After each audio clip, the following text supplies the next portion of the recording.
Hey guys, this is Mike. I wanted to talk to you about the Hot 100 a little bit today.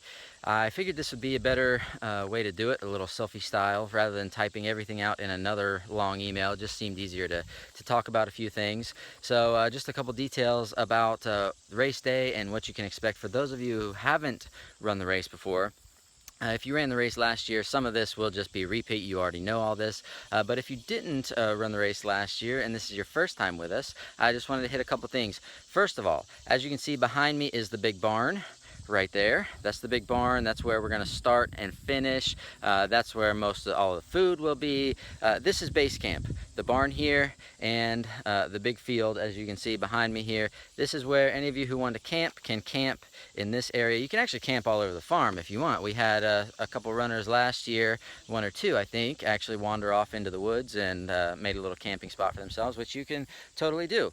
But the big party during race day is going to be in this field behind me and at the big barn. So obviously you can guess if the weather is nice or if it's bad. You'll want some shade if you're going to be out here in the field. What most people do is, especially if you're running the relay or if you're running the 10K and you just want to hang out for the rest of the day and watch the relay going on, most people brought their own tents or canopies or something. The teams kind of picked a spot and just set up camp and had their own chairs and canopies for themselves and set them up and just chilled. You'll want to do that for sure, especially if you're running a relay. There's not going to be a ton of room for people to set up inside the barn. Of course, if there's bad weather, if it's raining, we'll clear it out. We'll make sure everybody can fit in there. But if not, it's good to just be out in the field.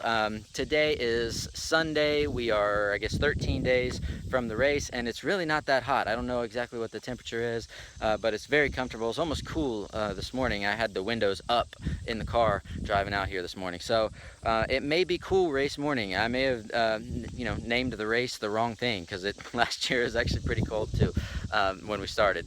So again, this is what you can expect. So if you're running the relay, make sure that somebody on your team, I very highly recommend that somebody on your team bring a pop-up canopy and bring some lawn chairs, some camping chairs, whatever, just so you can hang out. As you can see, there's picnic tables. There's 2 right here. There's 3 or 4 or 5 up at the barn, and then a bunch of tables and chairs inside the barn as well. But people like hanging out outside. Let's see what else. Food for the day. We will have some snacks for those of you who are camping out on Friday night with us. We'll be doing s'mores. We'll probably have pre-race beers. We'll have just snacks. So we're not cooking anything on Friday night for those of you that are camping. Saturday we will have food.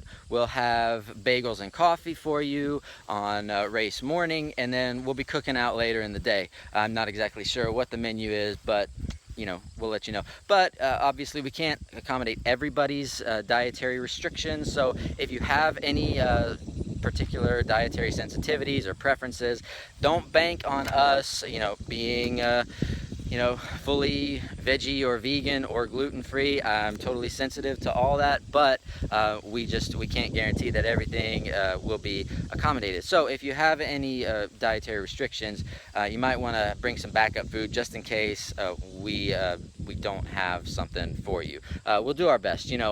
Some folks on the race staff do the gluten-free thing, so we'll do our best. But if you have preferences, bring your own food. I highly recommend you just have something as a backup plan if you can't eat anything that we have. But we will have food for you. Count on that. Course marking, if any of you have run our races before, we'll be marking our courses with our typical black and pink checkered ribbon. So those, you just follow those all throughout the course. We'll be doing things a little bit differently this year. We identified a few places last year where people got lost, so we're going to be roping some stuff off, and we're going to make doubly sure that nobody gets lost this year, nobody gets off course. If you do get off course, all this is detailed on the website and in the runner's manual for the race. But if you do get off course, it is your responsibility to get back on course. We didn't have that totally ironed out during our rookie year last year. But again, if you get off course and you don't run the full 10K loop around this farm, you are either disqualified, somebody else on your team has to run a full lap in place of what you just missed, or you've got to go back to the point where you got off course and finish your lap. Nobody's going to be allowed to shortchange it this year. And I take responsibility for that last year. That was kind of our fault for not marking some of the turns effectively enough. But I will say, we're not going to hold your hand throughout this whole thing. So don't count on it, everything being completely roped off for you. You're going to need to keep your head up, keep your head moving from side to side, keep an eye out for those ribbons. So just be careful, keep your head up, stay alert, and you won't have a problem. So I was going to talk about timing, but that's a little bit too specific for you guys. I do want to talk to the relay runners more specifically again here. So I'm standing right now at the start line. So you can see the barn is behind me. This is where you'll be finishing the 10K. Everybody's going to be finishing, coming out of there, running this way. The finish line is going to be about right where I'm standing. So you can see I'm kind of at the edge of the barn right here. Behind me that way is the way you start. So we're going to go out that way. It loops around the farm, and of course those of you who have been here before, you know you go up and down this ridge a couple of hellacious times before finishing up in the valley and then coming back that way. It is going to be very much up to you to know when you're up. If you're running the relay, if you're next, your teammate is out here running and you're next, you're going to need to know when you're up. We're going to do our best to let you know when somebody's coming, but depending on how things go, how busy we get, we may not be able to do that. The way we're going to let you know this year is we're going to ring a loud bell through the sound system. Some just big obnoxious noise. I don't know exactly what it'll be this year. Last year we tried our best to holler out names over the microphone. That was got a little crazy. So this year we're going to ring a bell. So we're not going to say specifically which team is coming up, but you're just going to have to keep an eye on the clock and just be very attentive. What we're going to do this year is we're going to have an on-deck space right about here. So again, you're going to see your teammates finishing up their 10K coming out of the trail this way.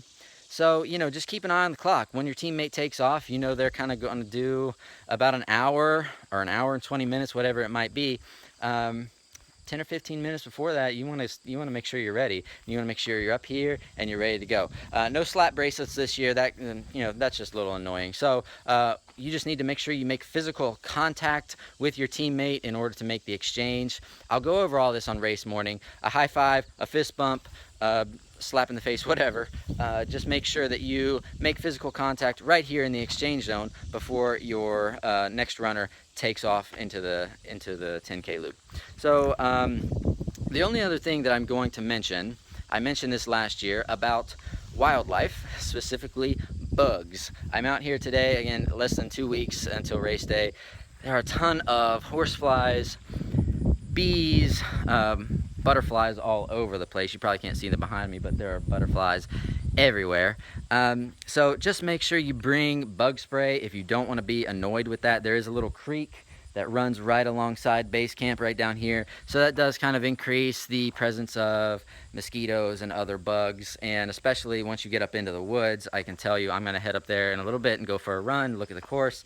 There are definitely a lot of bugs up there and those nasty ass horse flies that will bite you. So bring some bug spray. We'll try to have some for you, but again, it may not be the kind you like or whatever. Just bring some of your own if you're at all worried about that. So I think that's all for today. Keep your eye on all of our Next Opportunity events, social media channels over the next few days for any other updates. This video is going to be on Facebook shortly, and later tonight I'm going to drop it into an email for all of you that have registered. So I apologize for the long video. It just seemed more effective for me to talk through it than do another email that was all typed out. So if you have any questions, make sure you check us out and on Facebook, Instagram, Twitter at Next Op Events on the latter two, and send us any questions that way, or you can just email us through our website at nextopportunityevents.com, or the actual email address is info@nextopportunityevents.com. So if you have any questions, just get a hold of us, and if you don't, then I'll see you on August 20th, Saturday, less than 2 weeks from today.